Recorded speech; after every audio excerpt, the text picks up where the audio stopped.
Cientos de miles de personas sin electricidad, inundaciones en varias comunidades horas antes de la llegada del huracán Helen, que amenaza con golpear Florida con una fuerza devastadora. 10 años en busca de respuestas.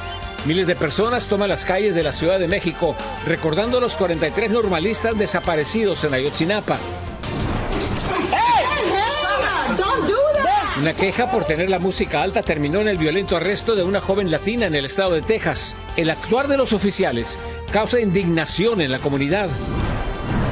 La economía se ha convertido en el tema principal de la contienda presidencial en este país. En Frente a Frente, analizaremos la propuesta y visión del tema económico de ambos candidatos. Así iniciamos su noticiero nacional, cierre de edición.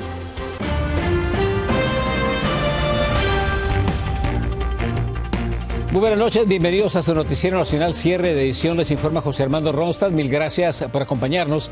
Iniciamos con lo que es la noticia del día. Casi 100 millones de personas están bajo alerta ante la inminente llegada del huracán Helen a la costa este del país. Prácticamente ya tocó tierra en el noroeste de Florida, como una poderosa y catastrófica tormenta que las autoridades consideran como un riesgo latente para la vida humana, provocando una marejada ciclónica que se cree podría alcanzar la altura de un edificio de 2 pisos en algunas zonas. Vamos a conectarnos con nuestro corresponsal Rafael Garrido, que se encuentra en Tampa, Florida, con la última información de esta peligrosa tormenta. Adelante. Sí, gracias. Buenas noches. Así es, como ustedes bien lo dijeron, me encuentro en el área de Tampa, en el área de la bahía de Tampa. En este momento bajo resguardo para poder hacer este contacto con ustedes. Ya no puedo estar en lo que era el Bayshore Boulevard porque la policía nos solicitó que para resguardar nuestra seguridad, nuestra vida, deberíamos movernos. Evidentemente ya está completamente tomado de agua. Las autoridades califican este huracán Helen, huracán Helene, como devastador, catastrófico, categoría 4 en la escala de Saffir-Simpson, que supera las 130 millas por hora. La única zona que tenía evacuación en este lugar de Tampa era calificada la zona A y era la zona de casas móviles. Ya no pueden salir las personas. Quienes no lo hicieron deben permanecer en el lugar. Pocos vehículos acá en el lugar. La mayoría de los vehículos son de la policía y de los bomberos. Voy a tratar de acercarme para que ustedes puedan ver entonces qué es lo que está ocurriendo. Y por supuesto, tratar de mostrarles un poco mientras nos permite la brisa, porque ha sido una brisa bastante fuerte, ráfagas de viento sostenidas de más de 60 millas por hora. Y estamos en Tampa. Todavía se espera que aproximadamente en hora y media, en 2 horas, pueda llegar a la zona del Big Bend y a la zona de Tallahassee, donde definitivamente el golpe y se va a sentir más fuerte lo que es el huracán Helen en esta área de Florida y luego continuará su paso por Georgia.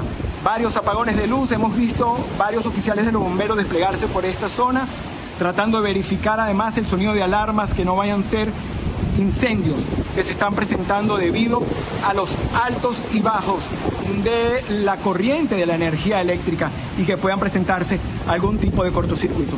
Nosotros seguiremos llevándole en la medida de lo posible toda la información de lo que esté ocurriendo acá en la bahía de Tampa con el paso del huracán Helene. Volvemos con ustedes. Buenas noches.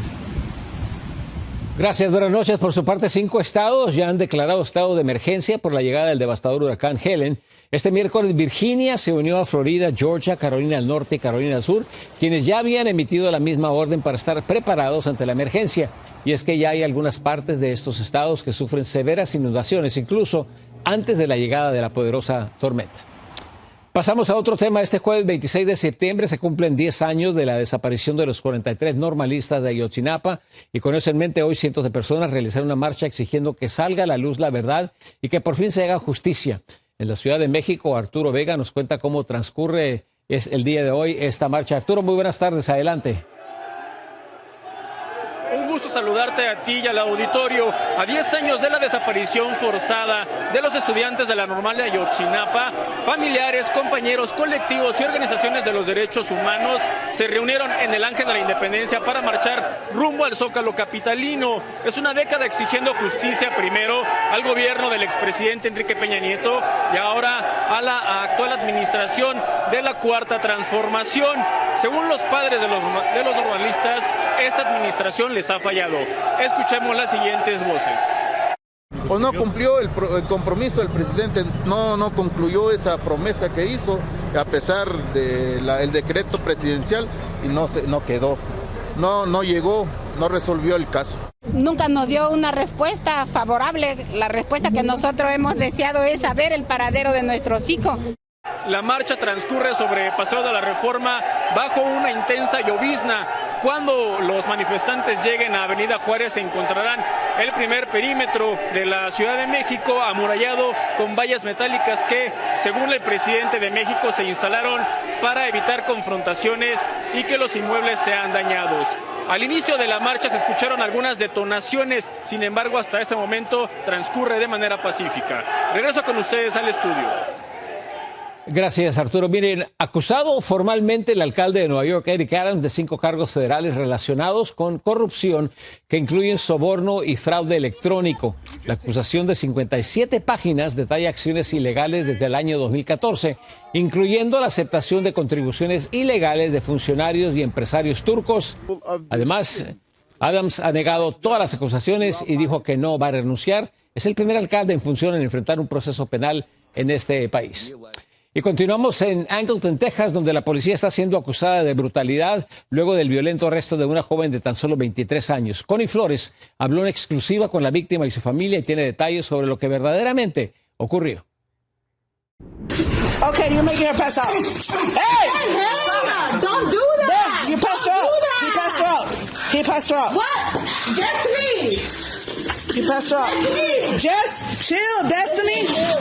Estas son las imágenes de la golpiza que le propinaron 3 oficiales de la policía de Angleton, Texas, cuando intentaban detenerla. Destiny Luna alega que no opuso resistencia.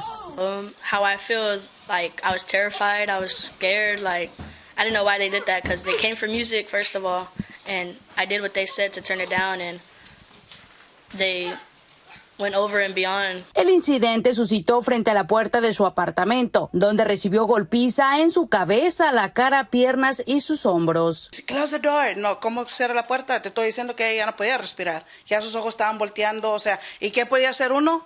Nada, no podía hacer yo nada. La joven de 23 años recibió la visita de los agentes luego de que un vecino llamó a las autoridades alegando que ella escuchaba su música a alto volumen. Y no nomás fue 3 veces en el pecho, le pegó todo aquí, o sea, todavía pone su rodilla en su espalda, no fue...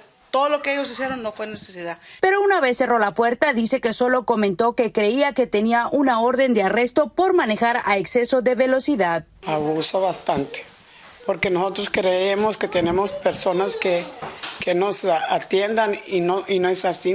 Destiny Luna fue acusada de agresión a un oficial de policía y resistencia al arresto. Pagó la multa y fianza de $30,000. Ahora, junto a su familia, se prepara para entablar una demanda contra los agentes y el departamento de la policía por brutalidad policial. Finalmente, el departamento de policía de Angleton informó que el caso está bajo investigación, por lo que no es posible den declaraciones, que los oficiales continúan trabajando en el departamento de policía. Reportó desde Angleton, Texas, para Noticias Estrella TV, Connie Flores. Con el inicio del nuevo año escolar, el sistema universitario del estado de California va a implementar nuevas reglas para aquellos que quieran protestar dentro de los campus universitarios, luego de los violentos enfrentamientos de hace unos meses. Fernando Mejía, de la ciudad de Los Ángeles, tiene el siguiente reportaje. A pocos días del inicio de clase en el sistema universitario de California, los estudiantes al regresar se enfrentarán a nuevas y estrictas reglas si quieren protestar en el plantel. No se puede acampar, tampoco bloquear caminos y accesos y queda prohibido ocultar el rostro durante protestas consideradas no pacíficas. Y debe de existir esa libertad para que se expresen. Eso es por un lado. Por el otro lado, ya que cometan desmanes, que cometan cosas realmente fuera de control, en las cuales quebran cosas, hacen campamentos, yo no estoy de acuerdo. Estas nuevas reglas son consecuencia de las recientes protestas ocurridas sobre el conflicto entre Israel y Palestina, en donde, según el presidente del sistema universitario, se salieron de control, dejando heridos y daños en varios planteles que costaron casi $30 millones. En un correo electrónico, la directora de comunicaciones de la universidad nos comentó: la libertad de expresión es fundamental y es el bastión del sistema universitario de California. Proporcionaremos alternativas para protestar dentro del campus universitario, pero acciones que violen la política de la universidad o la ley no serán toleradas. Las reacciones dentro del estudiantado no se hicieron esperar. Es contradictorio. Por un lado nos educan sobre la libertad de expresión y por el otro nos limitan ese derecho, nos comentó este estudiante de la Universidad de California en Irvine. Este tipo de protestas a nivel nacional llamaron la atención de congresistas en Washington, quienes hicieron audiencias y como resultado le costó el trabajo a 3 directores de prestigiosas universidades en el país, Harvard, Columbia y Pensilvania. Si estas nuevas reglas a la hora de protestar no son respetadas, el infractor podría recibir un castigo mínimo como una llamada de atención o una infracción monetaria, o tan grave como ser expulsado de la escuela, según sea el caso.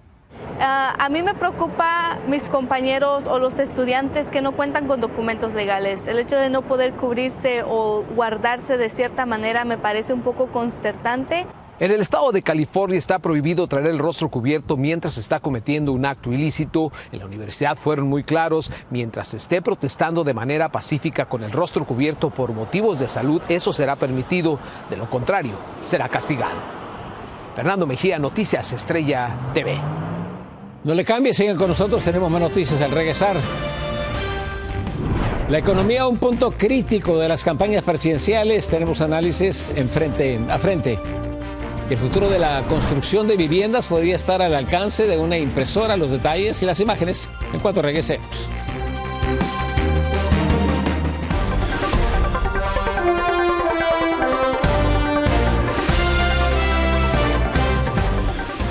La economía se ha convertido en la preocupación principal de los votantes y un punto crítico de la contienda presidencial de este 2024.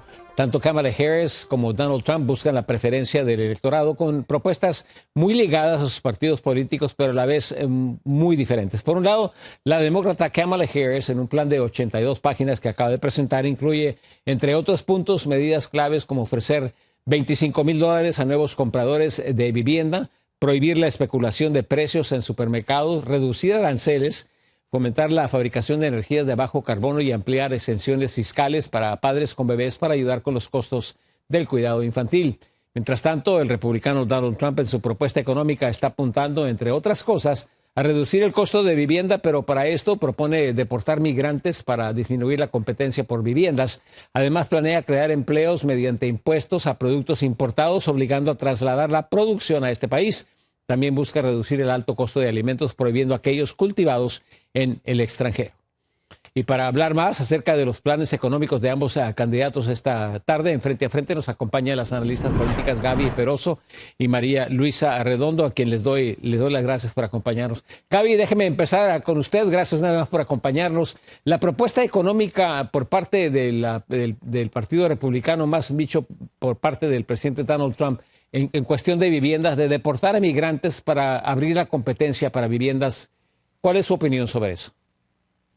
Bueno, en primer lugar, el presidente Donald Trump va a revitalizar completamente la economía estadounidense y el tema de los migrantes es parte de crear esa seguridad nacional y también de que se tenga a los americanos primero. El tema adicionalmente va a traer muchísimas aperturas de industrias. Los trabajadores americanos, las personas que están legalmente en el país van a poder tener la oportunidad de tener empleos de calidad. Y eso definitivamente va a impactar no solamente en la clase media, sino en absolutamente todos los americanos. María Luisa Redondo, ¿cómo ve usted esta postura por parte de la propuesta económica del presidente Donald Trump? La deportación de migrantes para ampliar la economía del país y facilitar mejores viviendas y más alcance para muchos. Bueno, va a tener un efecto totalmente negativo para la economía, José, porque en primer lugar, pues va a crear escasez de mano de obra en sectores de la economía que son estratégicos, como es la agricultura, la construcción, la fabricación de alimentos. Va a ser terrible porque los empresarios van a tener que contratar gente a cualquier precio. Entonces esto va a aumentar la inflación y ya lo han dicho incluso firmas económicas tan destacadas como Goldman Sachs. Esta política va a reducir el crecimiento económico del país por lo menos en un 0.5% o en cerca de 140,000 millones de dólares. O sea que esta medida sería nefasta para la economía nacional. Gaby. Bueno, yo creo que el tema aquí es que la administración actual, porque no hay que hacer una distinción entre la vicepresidenta y la candidata, porque son exactamente la misma persona, lo que quiere es comenzar a dar regalos, a tratar, por ejemplo, el tema de la vivienda, repartiendo $25,000 y justamente repitiendo las políticas que tantos latinoamericanos han venido huyendo y han venido a este país. Cuando tú planteas el tema de la vivienda, hablando de los que especulan con los alquileres, que va a ir detrás de las personas que están subiendo los precios, eso lo que precisamente hace es quebrar definitivamente la industria inmobiliaria y todo lo que se puede hacer en el país. Y esas son las políticas que a partir de ahora se van a implementar acá si Kamala Harris resulta como presidenta. María Luisa, ¿está de acuerdo usted con eso? No, definitivamente no. Yo creo que Donald Trump lo único que ha tratado de hacer desde que fue presidente de este país es darle regalos, como dice la analista republicana, pues a las corporaciones.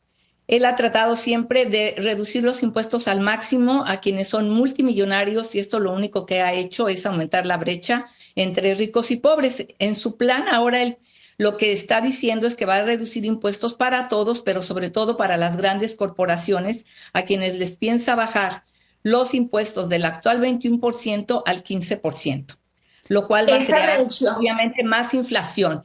Y Harris, por su parte, ha dicho que le va a bajar los impuestos, pero solamente a quienes ganen menos de $400,000 y piensa aumentarles los impuestos a aquellos que ganen más de esa cantidad, a los más ricos, del 21 al 28%, lo cual pienso es necesario para equilibrar un poco esta tremenda brecha que cada vez es más grande entre la clase multimillonaria y la clase trabajadora. Gaby, usted quería decir algo. Sí, es que yo creo que cuando tú planteas el tema económico sobre brechas y clases sociales y niveles económicos de ganancias, ya estás cometiendo el error fundamental que han cometido en nuestros países. Aquí se va a reducir los impuestos a la productividad, incluso lo que fueron los alivios fiscales, porque Kamala Harris habla del futuro, pero no ha implementado nada hasta ahora. No sabemos por qué hoy no está haciendo todo lo que está promoviendo para el futuro. Pero Donald Trump ya hizo esos alivios fiscales, colocó el tema de los impuestos para todas las corporaciones, medianas, pequeñas, grandes empresas, al 21%, y ahora les dice, el que quiera venir a fabricar aquí, el que quiera volver a su tierra, a fabricar acá, le vamos a bajar el impuesto de 21 a 15%. Esa puede ser tú que eres emprendedora o un empresario medio que decidió irse por los altos impuestos. Pueden ahora volver. No se trata de ricos y pobres. A mí lo que me preocupa es que este tipo de discursos de especulación, tú eres rico, te tengo que quitar para darle al pobre, ya sabemos cómo termina esta historia y no quiero que eso lo vivan los estadounidenses. Muy bien, una última palabra sobre lo que acaba de pronunciar Gaby, María Luisa. Bueno, yo creo que es un hecho que las diferencias económicas existen en Estados Unidos. Antes veíamos que era un país donde una clase media estaba muy fuerte, hace todavía 25, 30 años, y vemos que cada vez la clase media pues está más diezmada justamente por estas políticas en las que se privilegia solamente a los multimillonarios y los salarios no suben en la misma proporción. Lo estamos viendo en las calles, como la gente no puede ni siquiera, aún teniendo un trabajo o dos, tener suficiente dinero para alquilar una vivienda. Otro punto que yo quería tocar es el de los aranceles, que Donald Trump ha dicho que va a poner aranceles a todos los productos que Estados Unidos importa. Estos aranceles van a ir desde el 10% al 20% y para los productos que vienen de China van a alcanzar hasta el 60%, lo cual ya todas las firmas analíticas de economía han dicho que va a resultar en más inflación y que el consumidor va a terminar pagando por estos aumentos. En promedio, se piensa que una familia típica estadounidense tendría que pagar hasta $3,900 más al año por estas medidas, que también me parece totalmente... Les voy a sonar la campana a las dos. Muchísimas gracias. Nos está acabando el tiempo. Tengo un corte comercial obligatorio, pero gracias por su contribución, Gaby. Gusto saludarte, María Luisa. Gusto saludarte. Gracias por estar con nosotros. Sus opiniones son valoradas y respetamos las de ambos. Gracias por estar con nosotros. Gracias. Vamos a un corte comercial. Regresamos con más información en cuestión de minutos. En el desierto de Texas empieza a tomar forma el primer hotel impreso en 3D del mundo. Con una mega impresora industrial, los ingenieros y arquitectos están levantando las paredes, unas 43 habitaciones del hotel llamado El Cósmico y 18 casas capa por capa con una especie de concreto que resiste climas extremos. Una innovadora propuesta de fusión de tecnología y arquitectura que promete revolucionar la industria de la construcción hotelera. Muchísimas gracias por acompañarnos. Yo soy José Armando Ronzalo. Los esperamos mañana una vez más en su Noticiero Nacional Cierre de Edición. Un abrazo.